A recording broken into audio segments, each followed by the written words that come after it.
Les immeubles poussent comme des champignons, dévalent les collines, se construisent n'importe où et parfois n'importe comment. Un nouveau port gigantesque, Tanger Med, a été creusé ici, à une trentaine de kilomètres de la ville. Délaissée sous le règne de Hassan II, c'est avec Mohamed VI que la ville a connu son renouveau. En 10 ans, elle s'est métamorphosée et elle attire désormais de plus en plus d'investisseurs.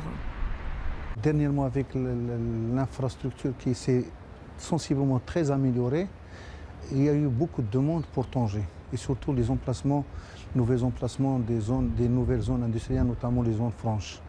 Créée en 1999, la zone franche emploie déjà plus de 60 000 personnes.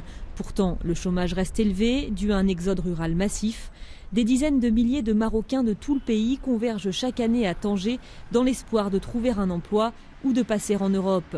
Au feu rouge, Hamza attend. Il espère pouvoir sauter clandestinement à l'arrière d'un camion et traverser vers l'Espagne.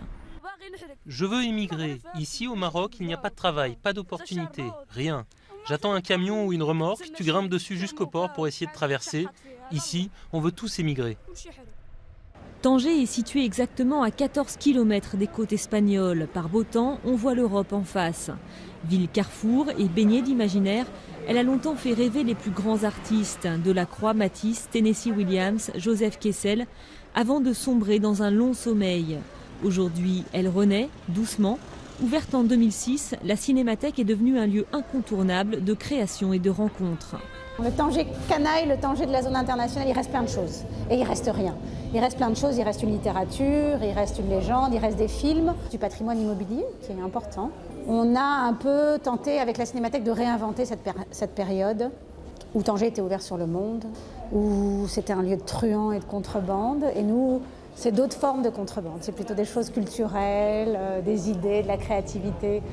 Pour la jeune femme, l'arrivée de nouveaux investisseurs offre des opportunités de mécénat et de partenariat, d'autant qu'il faudra bien distraire tous ces futurs cadres et employés. Tout est à inventer donc, et le rythme est lancé. Tanger n'a pas fini de se transformer et de surprendre.